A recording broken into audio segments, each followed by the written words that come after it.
Sade's Tales.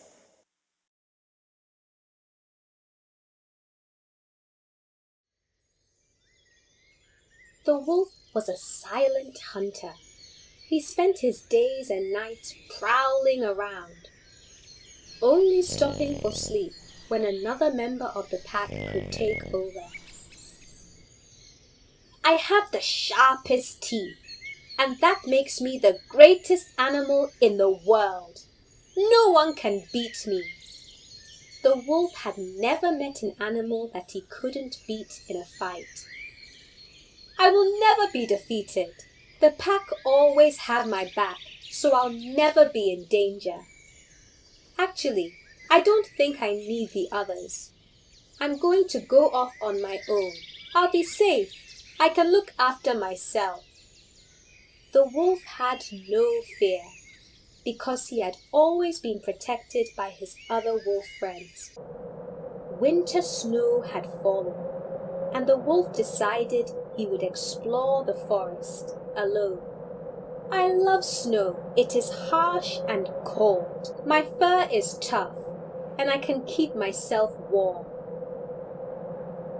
Darkness was beginning to cover the forest like a blanket, and the wolf was only just reaching the edge of the forest. Well, what's this then? Looks like a freezing cold wolf. Hello, Wolfie. Grrr! Who's this?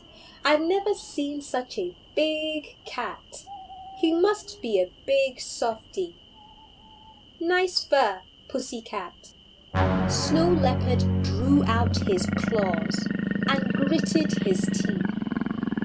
I said, tell me your name, or I will attack you. You? Attack me? Don't be stupid. I am the strongest animal in the forest. I don't want to hurt you, but you're beginning to annoy me. Why should I be scared of a soft cat? The wolf began to walk away confidently. Have a head start. It makes more fun for me. I'll just sharpen my claws. I'm miles away from that annoying cat now. I hope the rest of the wolf pack find him and teach him a lesson. What is he doing on our turf anyway? In a split second, the snow leopard began running. His speed was unbelievable. He saw his prey in the distance, a cloudy grey shape. There's the wolf. He's going down.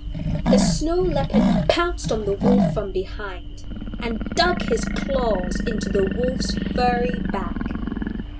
Ouch! He got me! I'm not a killer at heart, so I'll just leave you wounded. I'm the new king of this forest. Watch out, wolf. Watch out. The snow leopard disappeared, and the wolf whimpered as his wound kept him down. I guess this is it.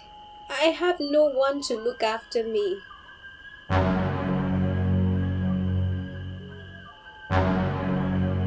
Look, a wolf has been hurt. Mother told me never to approach a wolf, but I can't leave him when he is badly injured. Deer went to find his first aid kit and brought his blanket as well. I'm here. I can help you. Let me bandage you up and try to warm up with this blanket. But you're a deer. You should be scared of me. I can't let you lay here injured. Please, let me help you. You kind deer. I vow never to hurt your family again. It won't take long for this wound to heal. Rest in this nearby cave, then go back to your pack. They will be missing you. You're right. I will go back. And so the wolf recovered from his wound, and he returned to his family, who missed him dearly. The moral of the story is, Value those who are nearest and dearest. They will look after you.